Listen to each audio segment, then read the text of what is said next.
isang stock engine yung ating babaklasin mga katropa. Ito yung B13 engine ng Mazda, rotary engine mga katropa. So ngayon babaklasin natin. Ang problema nito mga katropa, matagal na itong stock ay hard starting, hindi nila mapa-start mga katropa. Full engine is hard starting mga katropa. Ayan. So mga katropa, ngayon ito naman yung parts niya mga katropa: rear plate, rotor housing, center plate, front plate. Yan. At ito naman yung naglulubricate sa rotor mga katropa, oil.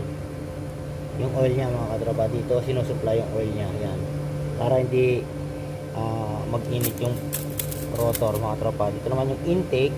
Yan, intake. At ito yung exhaust mga katropa. Yan, exhaust passage, intake passage. Yan mga katropa. So ito naman yung sa crankshaft, water pump. Dito naman yung si spark plug mga katropa. Yan, ng rotary engine. Magkaiba sa inline engine sa rotary engine. Ito naman yung oil filter housing. At dito yung lagay ng langis mga katropa. Ayan. Ngayon babaklasin natin sa loob. Babaklasin natin mga katropa. Pakita ko sa inyo yung loob ng rotary engine.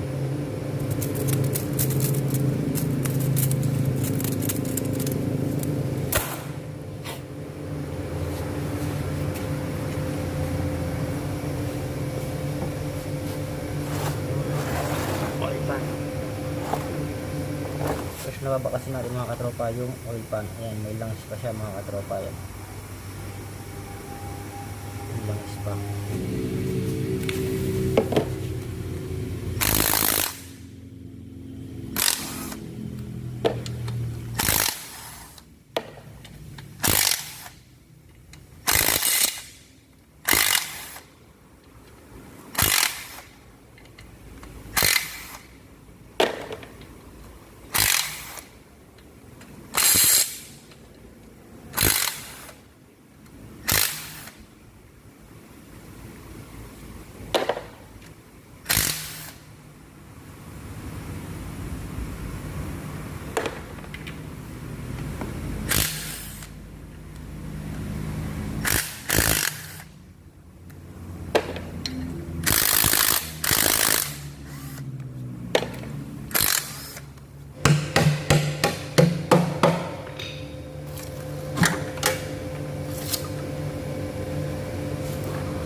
Ito naman yung timing chain niya mga katropa. So, alisin natin yan. So, mag-left ulit.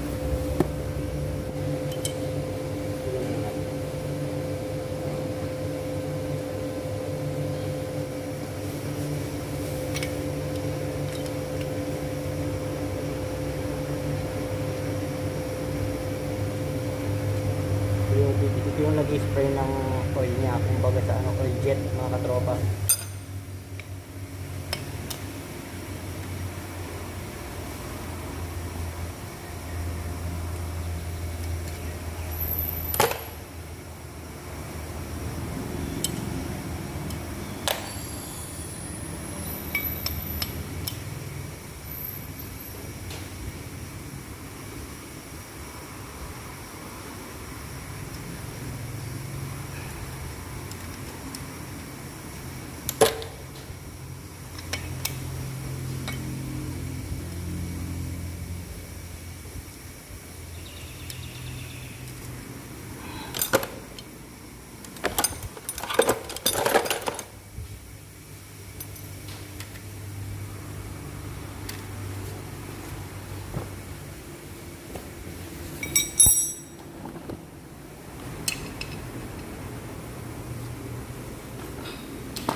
Mga katropa, ang haba na ito. Abot hanggang likod yan mga katropa. Ito yung pinaka, kumbaga sa normal na screw, ito yung pinaka cylinder head bolt sa normal na engine.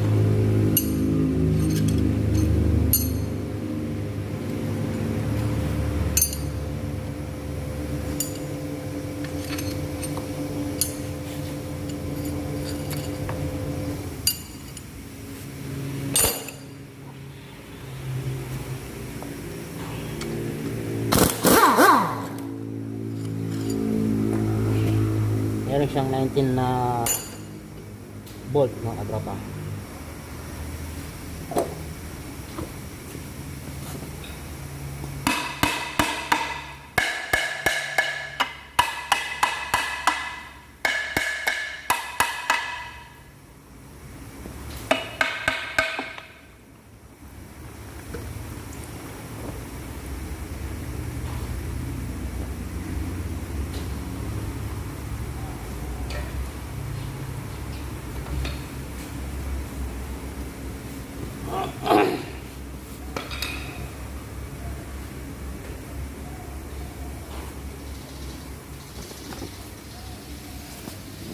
So, dilim na. So, mga katropa, ito yung pinaka o-ring niya. Yan, mga seal ring niya yan. Ito yung mga seal ring niya mga katropa. So, tigas na yan. So, ngayon mga katropa, ito yung pinaka rotor niya mga katropa. Yan, yung pinaka rotor niya. So sa rotor may mga ring yan. Ayan, dito may ring yan dito. Baklasin mo to. Saka ito seal ring yan. Yan, ito yung naka-carve na yan. Saka ito may mga seal ring yan. Tapos mayroon pa seal ring dito yan mga katropa. Gawin natin yung rotor.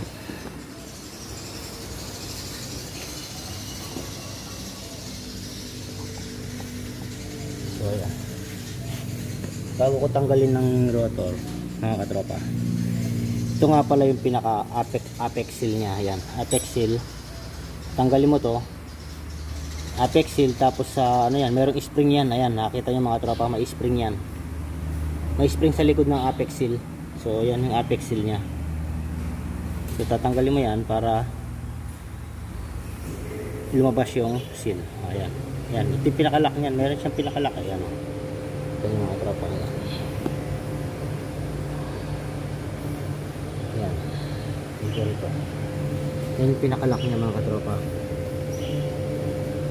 So pagka natanggal mo na yan, lalabas na tong apex seal. Tatanggalin natin yung ano, tanggalin natin yung rotor.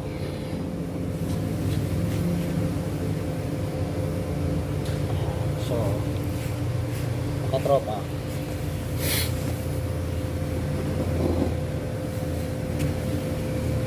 ito yung apex seal nya. Ayan. So tapos meron siyang spring dito. Ayan, yan yung spring nya mga katropa. Yan yung spring nya. Okay. So ayan, bali yung spring nya, bali dalawa yan.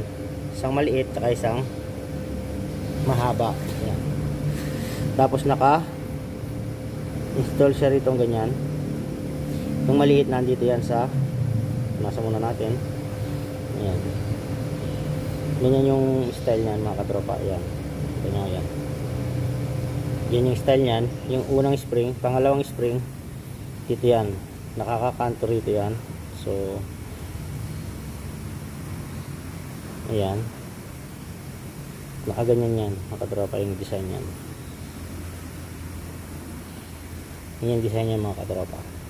Tapos yung isang spring na to, nilalak nung yung maliit na triangle niya. Ito yan. Yan yung mga katropa. Hindi makita, madumi kasi. Ayan. So yan yung apex seal. Ito yung rotor. Tapos dito may seal yan kabilaan mga katropa, may seal. Balik natin ha.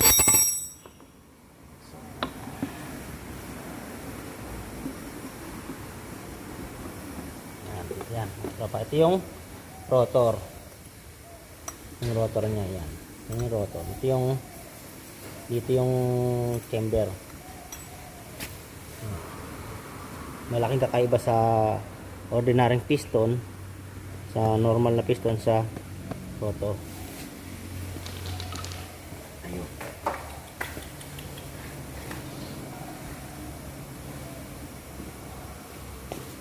Ayan mga tropa.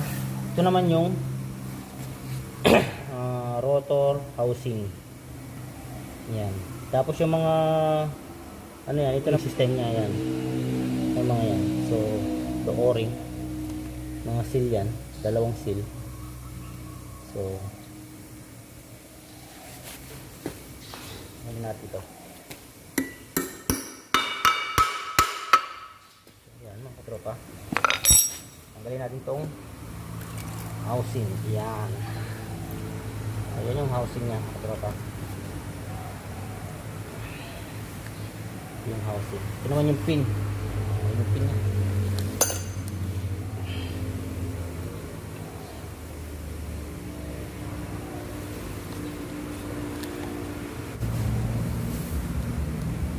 Ito naman yung center plate mga katropa.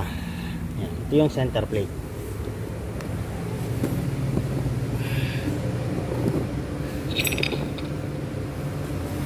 Center plate.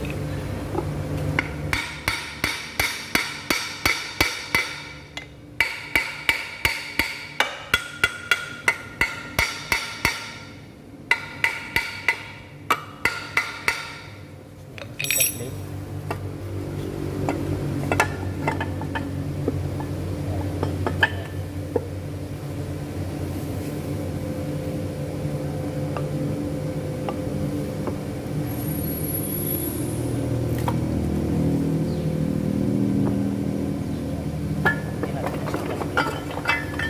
So ito yung center plate mga katropa.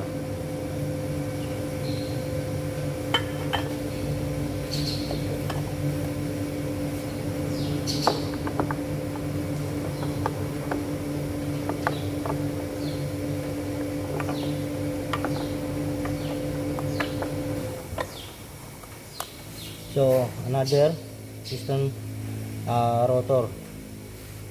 Papahugutin natin itong, ito yung crankshaft niya. So ayan, makapagpapang isa ng crankshaft. Ayan, ito yung mga ring niya. Ayan, napitigas na rin. Oil ring. So hugutin na natin itong second rotor. Ayan.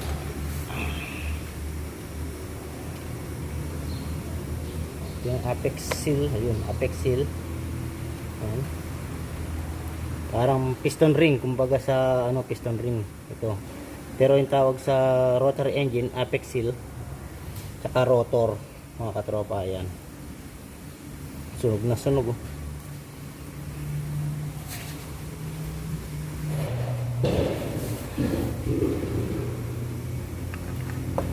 Ito naman yung second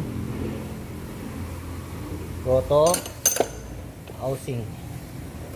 Yan. Ito yung mga katropa. 13B engine.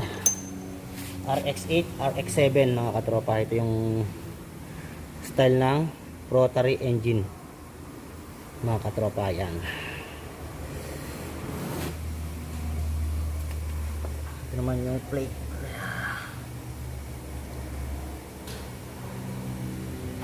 So ganun lang yung pag-dismantle ng rotary engine mga katropa. Simpleng-simple lang mga katropa.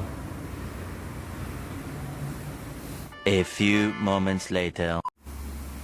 So So ngayon mga katropa, bibigyan ko lang kayo ng konting review kung paano nagwo-work yung rotary engine. So meron tayong intake, ayan, intake port. Ito, intake port, tsaka exhaust port, ayan, pupunta rito sa exhaust port. So ayan, meron tayong spark plug hole, yan, spark plug hole, yung dalawa na yan. So ayan, ngayon papakita ko sa inyo kung paano yung function ng operate ng rotor. Okay, ano natin. So ito yung top dead niya mga katropa, yan, top dead. So yan, naka top dead yan. So ito yung intake niya dito. So pag ikot ng ganyan, so papasok na yung air and fuel mixture. Air and fuel mixture. Tapos iikot siyang ganyan, magiging i-compress niya, kumbaga combustion mga katropa. Combustion. Pagka ikot naman ng ganyan, yan. So yan, meron na siyang natitirang maliit na clearance. Yan mga katropa, maliit na clearance. So pagdating dyan, meron tayong intake, combustion. So susunod natin yung ignition. I-ignite na ng spark plug yung air and fuel na press na rito. So pag ignite niya, pag ignition niya, so iikot na naman siyang ganyan mga katropa. Yung susunod niyan ay exhaust na. Ayan mga katropa, lalabas na siya sa exhaust. Ayan yung cycle ng ano, ulit.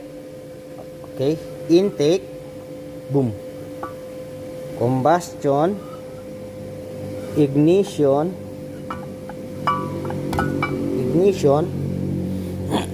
sa spark plug mga katropa. Yan yung position ng ignition. So sunod ng ignition, exhaust. Okay,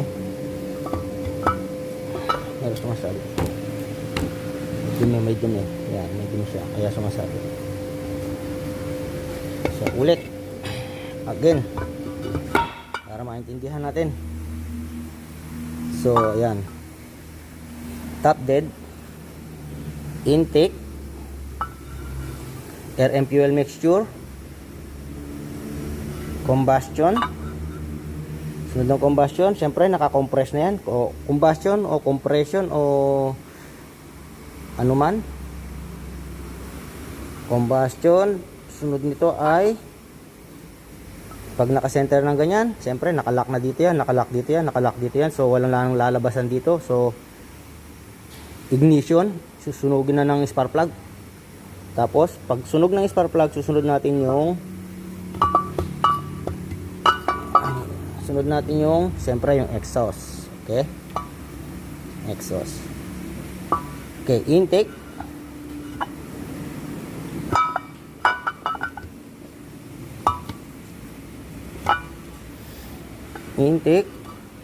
combustion, papuntang ignition, papuntang exhaust. Yan.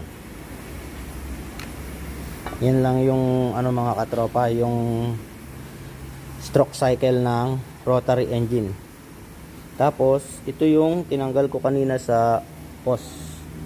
Ayan, ito yung hose kanina. So langis naman yung nag-spray dito para sa epic seal, para hindi masunog mga katropa. Yan. Spray niya ng langis yan para hindi masunog yung epic seal. So ulit, isa pa mga katropa.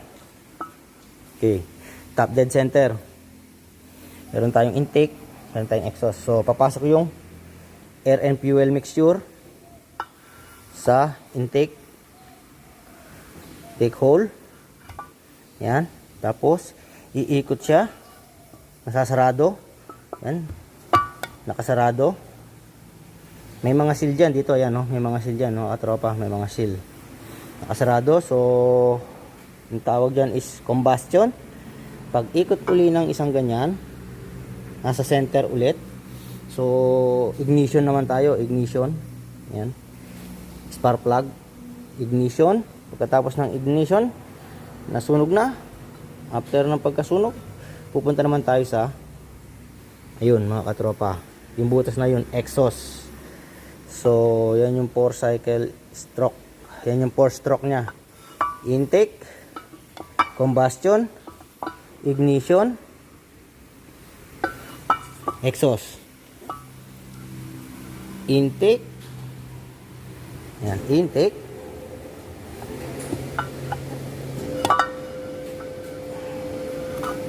combustion, ignition, exhaust. So ayan mga katropa, yung ano niya, 4 stroke cycle ng rotary engine. So ayan, yan yung top dead center. Simple lang mga tropa, parehas lang ng sa inline. So pagkakaiba lang yung yan nga, yung design ng engine, rotary. So yung rotary engine, kapag ito ay leaking mga katropa, leaking na yung apex seal nya. So magiging problema nyo ay engine hard starting in the morning at cold engine. So ayan yung magiging problema nyan pag leak na yung apex seal. Mahirap nang start, engine low power. Ayan mga tropa. Okay, isa pa again, isa pa ito, intake, combustion, ignition. Pagka ignite nya, so sasarado yan dito, nakasara dito yan, so itutulak niyan pa ganyan. So itutulak niyan pa ganyan papunta sa exhaust mga katropa. Yan lang, ganyan lang kasimple ang rotary engine. So ayan mga katropa, kinuha ko nga pala ito yung center plate, ito yung rotor housing, rotor siyempre, yung mga seal ring, yan, apex seal, ito apex seal yung tawag yan, yung nasa nagsisil sa ano niya, sa gilid dito, tsaka yung mga ano. Kaya pag pagbubuo kayo ng ganito, bibili kayo ng set, full set, kasama na yung mga o-ring, apex seal, mga ring, lahat ng ring dyan, nandyan na yan pag bumili kayo ng set mga katropa. So ayun nga, ganyan lang kasimple mga katropa. So ayan yung aking simpleng review sa rotary engine. Sana makapulot kayo ng konting idea kung meron kayong RX8, RX7 na ganito, kung yung overhaul nyo. Isa nga pala mga katropa, kung mag-overhaul kayo, halimbawa meron kayong ganitong sasakyan, kung mag-overhaul kayo, mas maganda kung palitan nyo na lahat kaysa sa bibili kayo ng second hand na engine. Bakit? Kapag bumili kayo ng second hand na engine, hindi nyo alam yung nasa loob kung okay pa ba o hindi na, kung gaano nakatagal ginamit ng pagbibilihan nyo yung ano, yung engine na yon.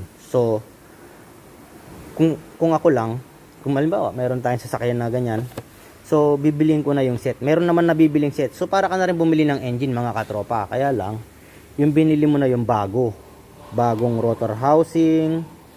So kung okay pa yung rotor nyo, huwag kayong bumili ng rotor, bilhin nyo lang yung pinaka-importante rito mga katropa, rotor housing, at saka yung mga, kung palagay nyo okay pa naman yung mga plate nyo. Yan, yan, tingnan nyo yung mga plate nyo sa ganito mga tropa. Yung gilid na ganyan kasi minsan kinakain na ng ano yan, ng kalawang, kasi ito metal to. Yan, tingnan nyo, kung okay pa naman yan mga katropa, kahit na wag na ito yung, kahit na wag nyo nang bilhin yan, yung bilhin nyo yung rotor housing mga katropa, at i-double check nyo rin yung rotor nyo, kasi yung rotor housing katagalan, parang cylinder ano rin yan, nasa sa inline na ano, sa inline na sasakyan, hindi to, kumbaga kinakain ng piston ring kasi minsan yan. So kaysa sa bibili kayo ng second hand na engine, mas maganda kung bumili na lang kayo ng bagong rotor housing, and then i-double check nyo yung plate nyo, lahat ng plate, tatlong plate, kung may mga kain ba. Kung wala namang kain tong mga ganyan, yung gilid na yan, kasi minsan sa sa katagalan may kinakain na ng kalawang yun dito eh. So kung okay pa, huwag nyo nang palitan to. Pinaka importante ito yung palitan nyo. Tsaka check nyo yun dito ng ano, ng piston nyo, yan. Kung alam nyo okay pa yung piston, huwag nyo nang palitan. So ayan. Pagka may RX8, RX7 naman, naghalo yung tubigat lang is, mga seal ring lang yan, mga ring lang yan. Ito, yung problema niyan pag naghalo lang, ito yung mga problema niyan, yung mga ring na yan. Yan. Kadalasan yan, ayun yung nagiging problema niyan. Kapag nag-overheat, yan. Ito, kasi pag nag-overheat yan, una maapektuhan yung mga ring, kasi ang lilit ng ring na yan, para isil niya yung ano. Or, yun nga yung sinabi ko, yung nagkakaroon ng kain sa gilid-gilid na ganyan, yun yung isang pagkakaano ng halo ng tubig at langis. So, ayan mga katropa, kung meron kayong mga tanong, mag-message na lang, mag-comment na lang kayo, mag-comment. So, ayan. So, ayan nga pala yung parts. So, ayan yung parts ng ano, yung binaklas natin, yan. So ayan mga katropa, sana nakakuha kayo ng idea kung paano yung operation ng 4 cycle ng rotary engine. Ayan. Intake, combustion, ignition, exhaust, intake,